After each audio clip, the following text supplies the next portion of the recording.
Hi, my name's Kwame. Welcome to our thought session on the economy, where we'll be speaking about a number of issues such as Sadiq Khan's Brexit impact study, growth forecasts for Britain's post-Brexit economy, financial centres other than London around the UK, specifically the City of London and the potential for a special status after Brexit, and finally the status of overseas students and their contribution to the British economy. Please sit back, relax, and think along these issues with us.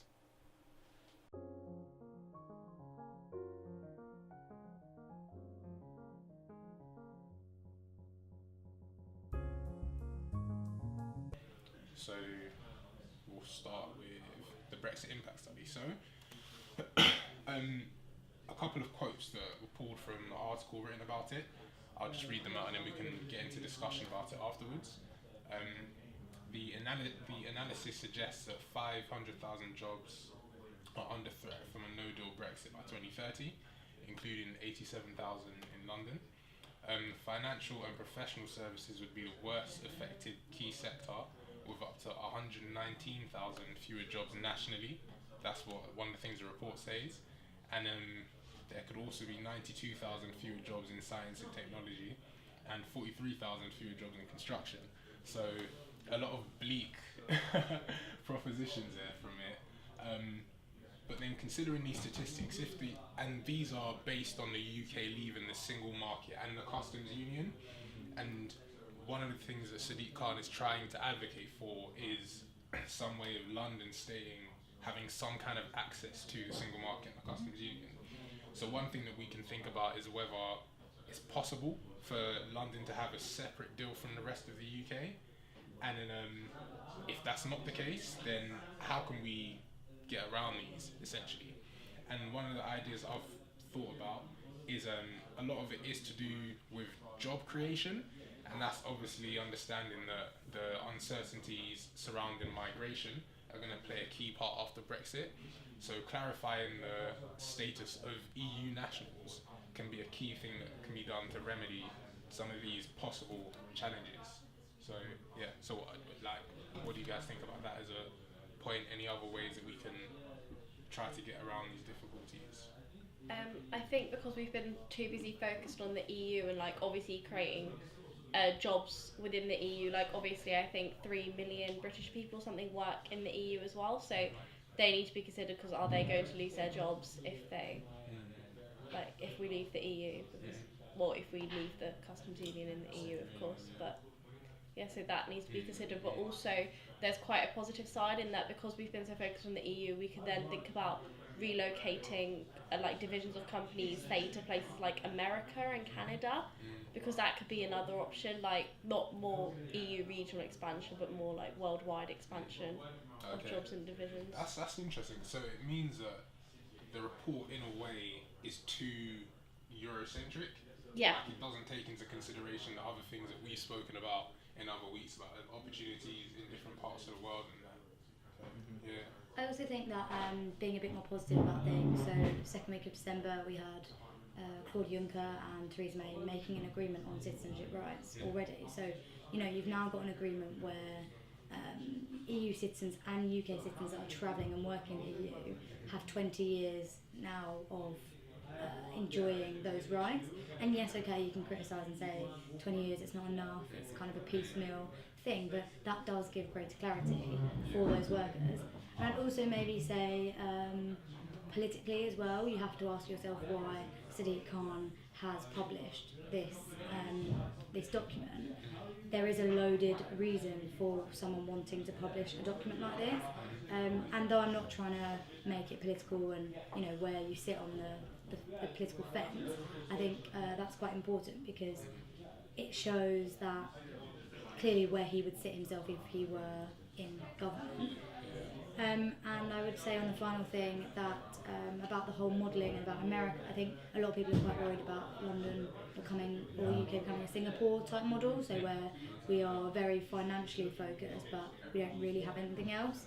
And I don't think it makes sense for London to become that, because you'd set a precedent for other parts of the UK. We've already seen other cities, there's one not far from me that has tried to claim that they want to be independent. you know, and it's just not going to work. Just like we see with Catalonia and those kind of places, the moment one person does it, you have a domino effect where if they want to be independent, well, all of the places in the UK that voted higher Remain levels, well, why wouldn't they come out and say, well, we want to be independent too, and you know, we've got industry on our side, or we've got this. So I think it just sets a dangerous precedent if you say that. Yeah, that's interesting. I think because what you're saying that what should mark London out specifically isn't only the financial side of it, but then there are so many other things part of the economy that can do it. So then what other sectors of the economy should be focused on in order to ensure that statistics like this don't come to fruition? Then I guess you're looking at that, but then the UK sort of concentrated on the service sector, and there's also the argument that the financial service sector is at the core of the economy, so you can't overlook that. I think like it is important to focus on that at the same time, because if you're saying, well, let's move towards manufacturing, well, that might have been good like 100 years ago, but not so much now. Like it's not as relevant in one day. So I don't think one can overlook like the importance of London, in a globally, in the sense that I don't think the EU will completely close off its borders to London, especially due to the strength of the financial services industry. So I don't think we should overlook that. But then also, as I mentioned earlier, like the opportunity to like expand into new markets abroad, like there's extremely high like growth prospects in like India and China that can be taken advantage of. So I think you look at that as well. When you say taken advantage of, how so? I think in the sense that you can try and establish like stronger relations with those nations, in the sense that you could set up you can say that London trading with, say, like, I don't know, Beijing, for example, it could like prompt like potential like new markets, new investors, etc., which could like increase growth. I think, rather than the EU, for example, which is like being pretty stagnant with regards to its growth rates at the moment. So it's just something that can be taken advantage of in that regard. I'd also be tempted to say that it's not necessarily about going as far as we can in terms of trade. When you look at the UK's trade deals with, Scotland. Scotland's trade with the UK is double that of the EU. I'm pretty sure there are a lot of figures that kind of prove that. So actually, I think there's a tendency to think about going as far as we can to the big rising powers, but actually looking closer to home would be maybe a better strategy for the UK to take. I wanted to ask you a question. When you said that you wanted to move on to like America and Canada and so on and so forth, what exactly did you mean by that? So like, because we've been so focused on like moving divisions of like people throughout the EU, because obviously we can, because of passporting rights, because it's easier, because of a single market, there's been like kind of a neglect of the rest of the world almost. So surely people can capitalise on that, because say if the EU do become hostile to us and don't want us to kind of move our companies abroad there or move here, then we can forge relations with other companies, say in America, Canada, even Latin America, places like that that don't have that kind of hostility that EU countries will have. So. And I think even in a crude sense as well, the US is more likely to share Britain's views on immigration than the EU. Yeah, especially with the Trump administration. Exactly. So it's not going to be a situation where the economic ties have to be aligned with migration ties as well. So it could be a smoother agreement. When it comes down to migration, though, it does have to come down to the actual person, what they want. Yeah. If they want to move to these countries and so on and so forth. Otherwise, it's no different from any other form of colonial opposition, essentially. So that was in specific reference to America. I don't think there would be a lot of issues with people wanting to move to America to work.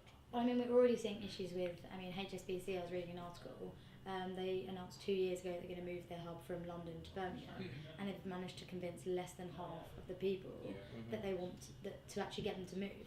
And that's just within the UK. I think you would have a real problem relocating people unless you give them an incentive. If I'm someone who's working for HSBC, why would I want to move to Birmingham if I've settled in London and everything? Unless it was as attractive or more attractive for me to go somewhere else. You can use the exact same argument and say, why would someone that's working in the EU want to move to America? That's exactly it. Exactly. So that's what I'm saying. Yeah. So if we have a problem with it even in the UK, we are probably going to have a problem with it Exactly. abroad. So then what makes France more attractive than the US or Germany? Or Well, another country. possibly because it's closer, possibly because of the types of laws that are there, possibly because the culture, exactly, is totally different from these other countries that are, so far away. It's not to say that, people don't necessarily want to move there, but it's to say, you need to give people the choice as to where they want to move. It can't just be that you move these guys to this country and then that will solve it, because that's, in my opinion, that's just wrong. Yeah. I agree that it's not about forced moving. You can't force people to move, but it's creating the opportunities for people to work in these other countries. And if the EU option is shut off, then the US option could be more open to us.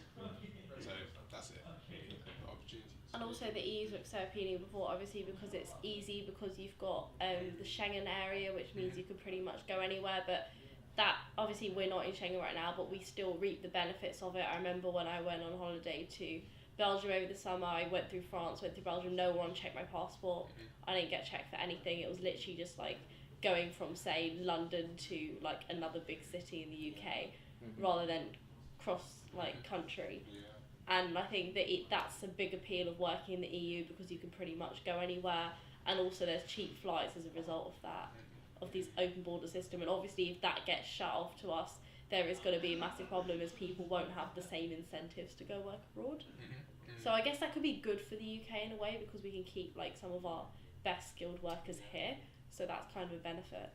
And then it even does show that a lot of the attraction for working in the EU could come not necessarily from the cultural ties, but from the ease of access. Yeah. And if that ease is spread out to other areas, then the attraction could be spread too. I think building on that, you've got to look at like strength of other economies as well, in the sense that, so like a lot of people have been saying that, if London's not going to be the financial hub, then it might be Frankfurt or something like that. So in the sense that you can also see how there are other sort of large cities which do challenge London and aren't seen as being like inferior as such, right? So there's always other options for people to move to other like countries whereby the financial services sector is thriving.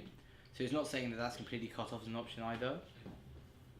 And also like English is like the most like prominent language people deal in. Like obviously if you want to work abroad, you're going to speak English. So the UK will never not be a massive deal in pretty much every service industry that it's in, purely because it's so easy for people to like find work here because of the kind of language, because most international schools will teach English. Like most people want to learn English, it's a global language, so the UK will always have that appeal even if we've left the EU. Cool. So I want to move on to a point that you actually raised earlier, and that's about different financial centres in the UK.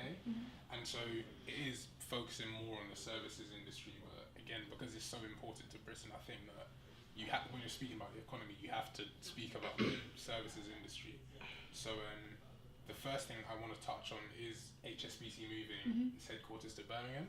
So as you said, 2 years ago they said that we're going to move our HQ to Birmingham, and they've struggled so far to convince their staff to do it.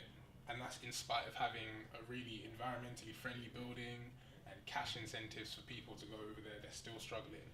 But I think on the positive side, it shows that big businesses are willing to move outside of London but stay within England, and that's a really, really big step. For HSBC to be willing to make that big investment to move outside of London, where you have ease of access to all the other big players, meetings, simple things like meetings are just easier to run when you're all in one city, in one area, but they're willing to move out. It shows that there is promise for other cities outside of London within the UK. So do we think that that could be a catalyst for other organisations, or the fact that HSBC has struggled is more of a bad sign? I think it's a step in the right direction, definitely. And if that was to occur, then first of all, we need to work on infrastructure, links to these other cities, Birmingham, etc., etc. Exactly. If that was to happen, then maybe more businesses would make the same types of, decisions. So in that sense, I agree with you, essentially. I mean, I agree with that, but only to some extent, in the sense that I think there'll be a huge time lag in trying to get any of the cities like to the same level that London would ever be at, in the sense that, especially HSBC have initially struggled. As you said, it's a step in the right direction, but it's not been a successful step.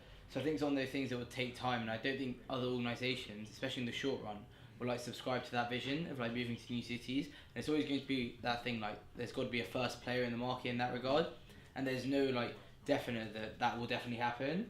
So I think it's a risk, but as you said, it holds like potential at the same time. Yeah. And I'd also maybe be a bit more cynical and realistic as well and say that HSBC are probably one of the few examples, and they're probably more of an anomaly and an exception than example.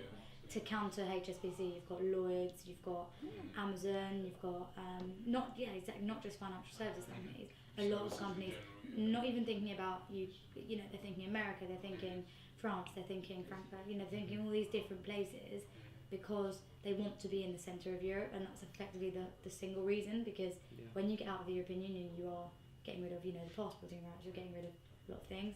And so I'd say HSBC are more the exception rather than the rule, unfortunately. But even having said that, they're the biggest bank in the UK.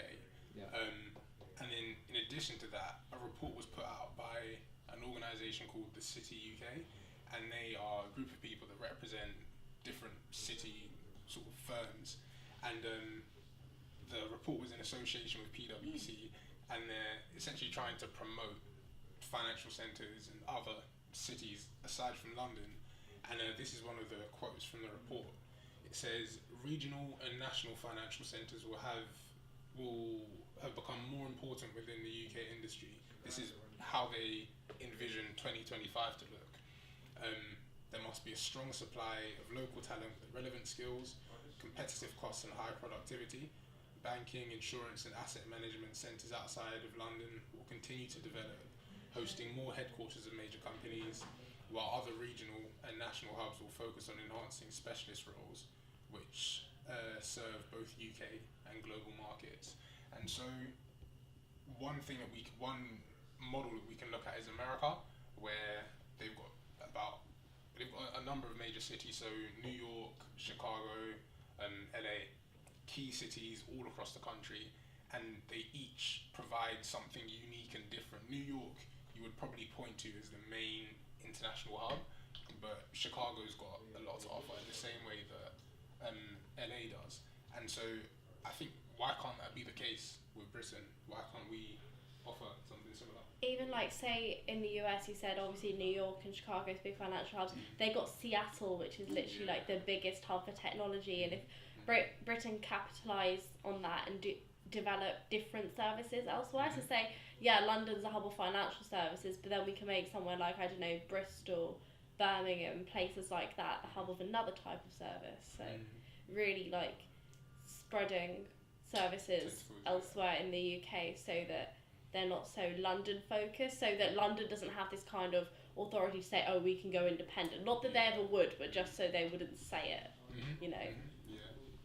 And I think London having competition is good for London as well, because when everything in the UK is all about London, as you said, it just gives it the license to be able to say let's go independent, or to have one rule for London and another rule for somewhere else. But if there is competition, then it has to be able to make concessions. It has to be able to understand when HS2 might work for London and not for the rest of UK, and it balances out social issues, economic issues around the UK as well. So it has a profound effect if these cities are developed. And I do think as well that you do see tension already for people that are from London. I mean, I notice it. If you say you're from London and you meet people that are from the north, particularly the north, there is a kind of resentment there because everything is about London. And I think you also see that with the government, because a lot of resources that the governments actually, not just this one, but all of them, tend to focus on London first. Even if you look at Universal Credit, for example, it's rolled out in surrounding areas and not London first, because that's seen as, well, typically it's kind of, London's the place that will have the biggest impact, so we should try and do the guinea pigs first. And just a few examples like that make you realise that London is the centre of everything. You look at the tubes in the morning and everyone tries to get jobs in London because they think that that's the place to be as well. And that touches on a key point as well. So housing and property prices are so much lower in other places outside of London, and the government could try to ensure that these housing costs stay low in order to entice people to move outside of London, or not even to move out, but to stay out of London. Because I know so many people that want to work in certain firms and their only choice is to move to London. Whereas if they had the opportunity to stay in Birmingham or York or Manchester, then they could do that and have a better quality of living, lower living costs as well. So if the government is able to ensure that those costs stay low, then there's potential for those areas to grow even quicker. I mean, but then you've got to look at like the feasibility of that, in the sense that if you're saying like, oh, we want these other sort of major cities to come to like, you know, a level to which London is at the moment, that there's no chance that like the living costs etc remain the same, because it'll attract like skilled workers to that region regardless. So I think it's like, you say it's one of those things, but I don't think it's a fix that you can ever like sort of like, I think whoever's the first mover, those like in the short term adhering to that sort of change, then they'll benefit from it. But then the long term, I don't think that's the solution. The problem with that is that it could essentially gentrify them areas a bit more, like it has in London. I mean, London has totally been gentrified over the last 20, 30 years, if not longer. And if we were to do that, then who's to say that won't happen in these other countries, other cities? Also, when you were saying about America's, you know, the way that America is organized is much more in a federalist type system.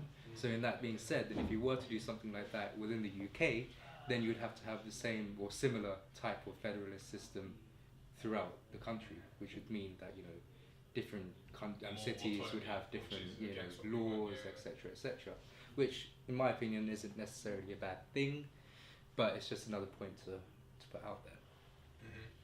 So I think it's really important for the UK to build up other financial centres around the country, because it provides London with competition, so that people don't only look to London as an opportunity to go to for jobs in the financial sector or other services, and it helps to boost the tourism industry in other cities. It helps homeowners in there to sell, to make money, and I think generally speaking it will boost the economy if we can build up other financial centres around the UK.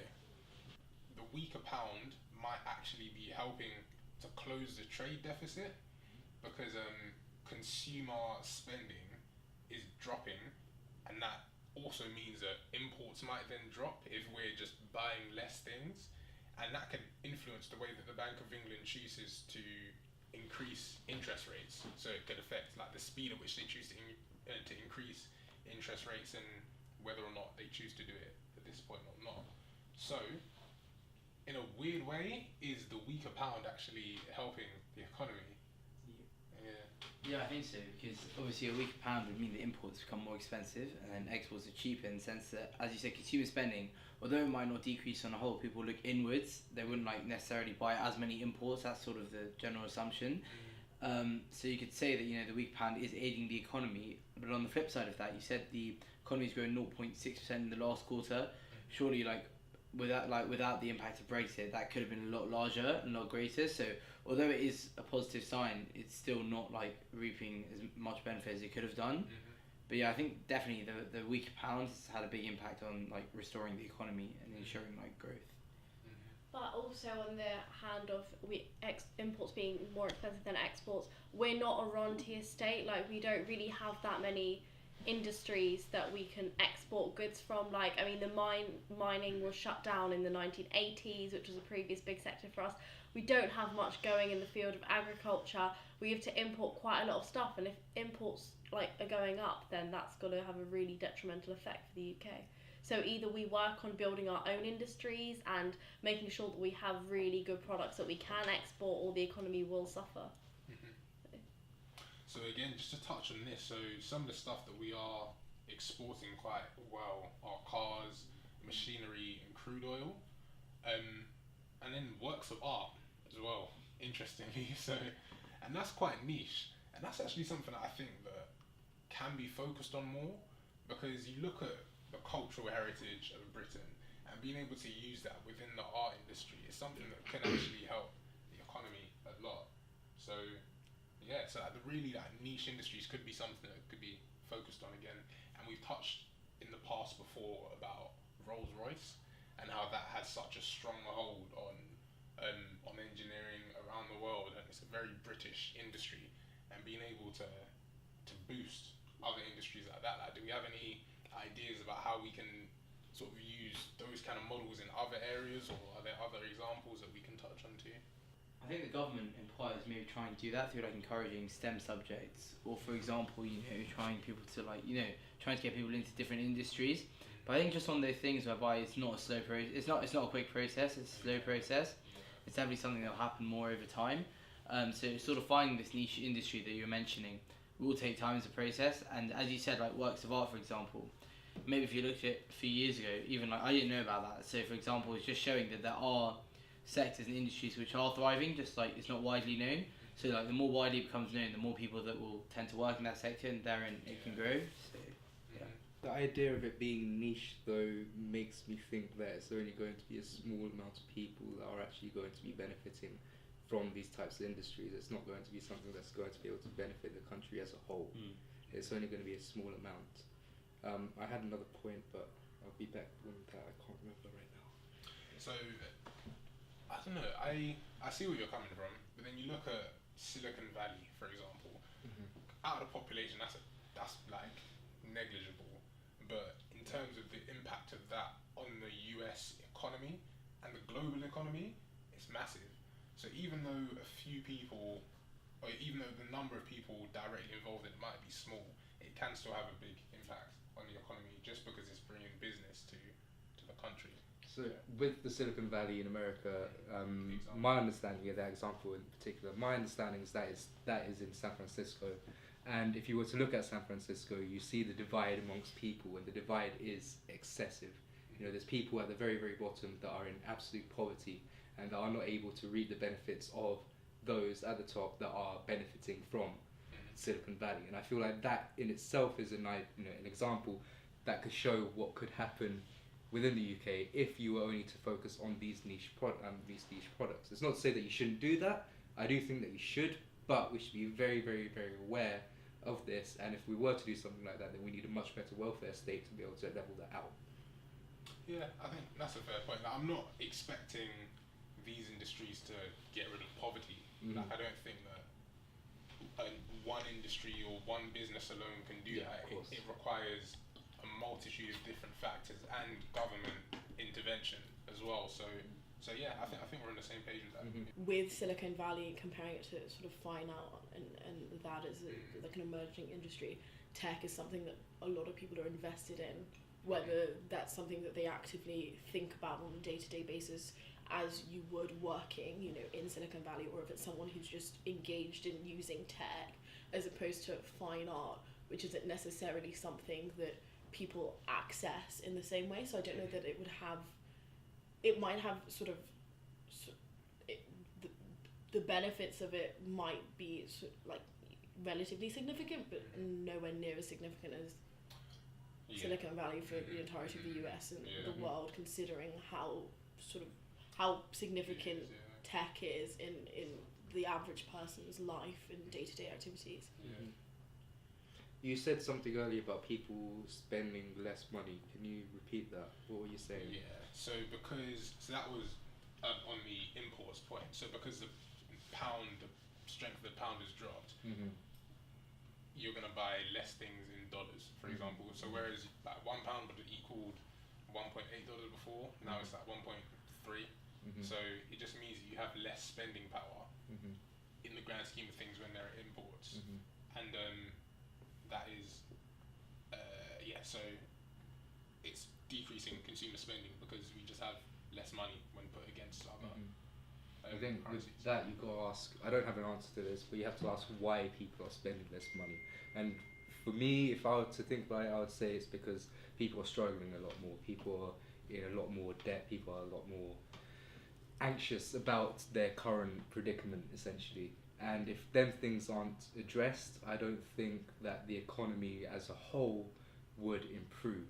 So I feel like if you don't address people, why people aren't spending as much, then the economy overall isn't really going to improve so much. Okay, so you're saying that there's a social side to the economy that we need to play to as well. I feel it's not all just about developing industries, but you need to deal with the social side of things because that plays a big role. I feel like if you focus primarily on the economy, then you do fall into that trap.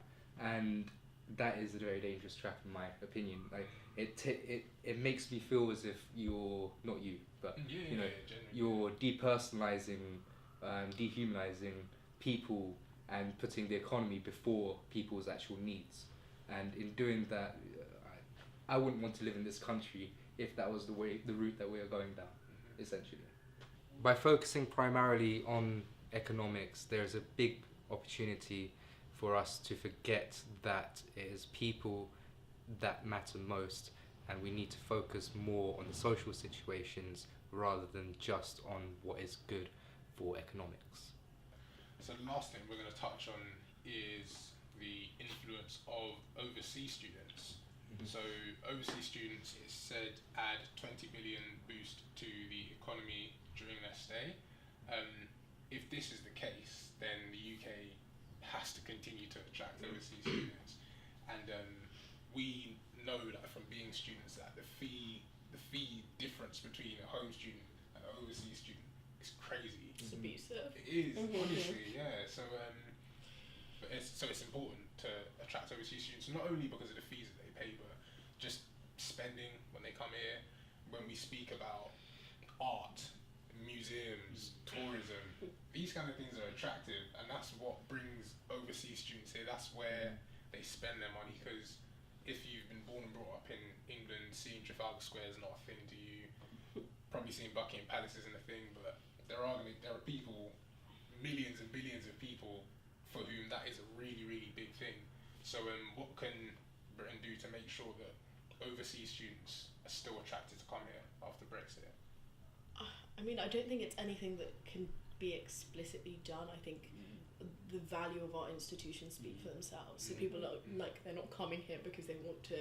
I mean, as much as that, they're not coming here to be tourists. They're not coming here to see Trafalgar Square or Buckingham Palace. They're coming here because we have some of the best academic institutions in the world. So it's just, I mean, I don't think that we're gonna sort of invest less in them anytime soon. So it's just the upkeep of those, keeping up our in terms of international rankings, keeping us sort of way up there with the Ivy Leagues and the Harvards and the Yales of the world.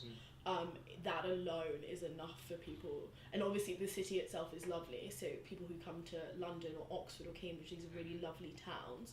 So that is partly attractive, but it's the quality of the academic teaching and learning that they're going to receive over the course of their undergraduate or postgraduate career that really is. I mean, yeah, I completely agree with that. But the only flip side of that is that through like Brexit, you do lose a lot of research funding, which is important to a lot of people coming to to study ultimately, right? So if you look further afield to places like America, which also have very strong institutions academically, then people might be more tempted, as you say, to move there in the sense that research funding has been cut off. But I think one thing that can be done is to increase, academic cooperation with countries outside of the EU. So, for example, with American institutions, foster stronger links with them, and therein, like, research might not be cut, etc., etc. So I think there are definitely ways around it, and it's just convincing people that can be done. But as was mentioned, like, the strength of the institutions speak for themselves, I think. I mean, I agree with what you guys have said so far, but I do think that we need to give our institutions the autonomy to decide what they want to do in this type of situation. Since I feel like because it's then the institutions that are, attracting people to come to this country to study, then we should give the institutions the right to then, to extend that essentially. And also because it's really going to be the EU students whose fees are going to be affected. Yeah. So not really those who are from, say, like China, Korea, America, places like that. And even then, EU fees they're reduced compared to other international students, but they are still quite high. You're just in a country where things are going to cost slightly more than they would have done before. I mean, Switzerland is like also a hub for education, but their cost of living is so high and people still go there. Yeah. So I don't think it really will make that much of a difference in people's With minds. Switzerland, though, you've got to remember that people are paid a lot more, and they even it out essentially. They're paid, but you're not paid while you're studying. Yeah, this is true. So Yeah. I was referring to like undergraduates.